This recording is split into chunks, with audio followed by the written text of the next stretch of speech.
Service du train terminé, on peut y aller quand tu veux. Bien reçu, on est parti. Il ressort à chaque début de printemps pour s'en aller caracoler sur les routes de la Matésine. Entre viaducs et tunnels, entre corniches du Drac et anciennes cités minières.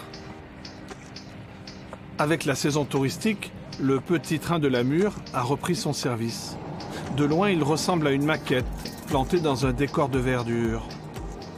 De près, il fait bien son âge. Dans la cabine du conducteur, tout est d'époque. C'est très archaïque comme système. Toute gestuelle a son importance.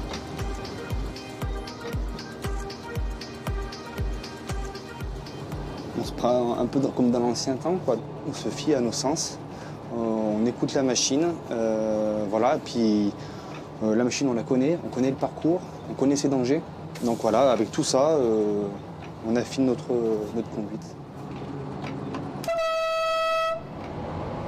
La balade commence par une lente descente vers un belvédère.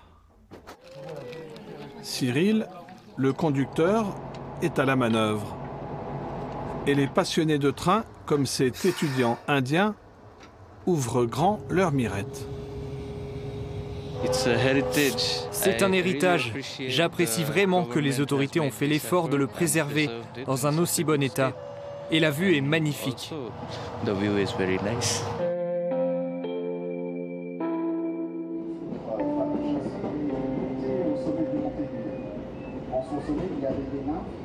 Les ouvrages d'art sont très beaux, donc en plus comme le train tourne un certain nombre de fois, on peut bien les voir. Pourquoi c'est bien un train qui va doucement? Parce que ça me fait réfléchir. On a plus de temps de voir la vue aussi qu'un TGV qui va aller vite. Un train rouge qui s'enfonce dans la montagne. Et pourtant, son histoire s'écrit en noir et blanc. Son histoire, elle est liée à celle du plateau mathésin, donc à la mine et à l'exploitation de l'anthracite. Commencée à la fin du 19e siècle. Il y a 17 rotations par jour de train. Et sur les 17, il y en a 14 qui font que de descendre du charbon. Derrière, on doit modifier les wagons. Tout est fait justement pour pouvoir descendre le plus possible de charbon dans la vallée. Ces convois de train, on les entendait, ils faisaient partie de notre quotidien. Ils nous rassuraient. Ils apportaient en effet ce développement économique qui a permis à la région de vivre correctement, non seulement pour les mineurs, mais également toutes les activités annexes, les artisans, les commerçants. On peut dire que cette mono-industrie permettait de faire vivre le territoire. L'exploitation minière débute autour de la Mure et le train sera chargé de descendre des convois de 360 tonnes de minerais vers Grenoble. Pour cela, une ligne vertigineuse est construite avec 6 grands viaducs qui enjambent les vallons et 18 tunnels. Une prouesse technique pour l'époque. Et la ligne Saint-Georges-de-Comiers-la-Mure est à l'origine d'une grande première mondiale. Le système d'électrification choisi en 1903 a fait du chemin de fer de la Mure le premier chemin de fer au monde électrifié sous haute tension, courant continu.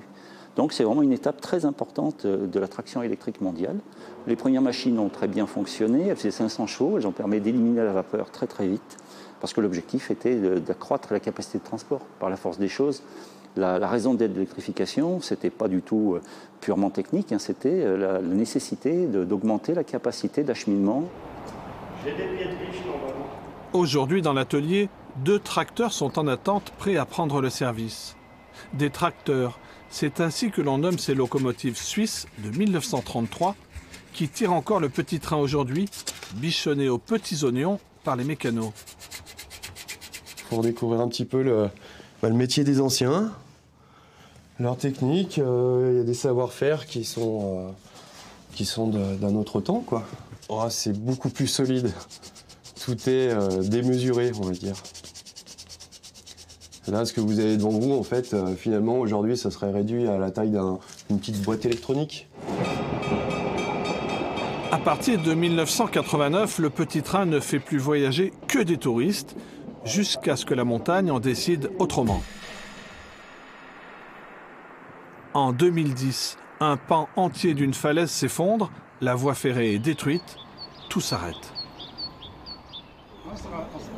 La voie est rouverte en 2021 après quelques années de travaux, mais le trajet a été chamboulé par l'éboulement.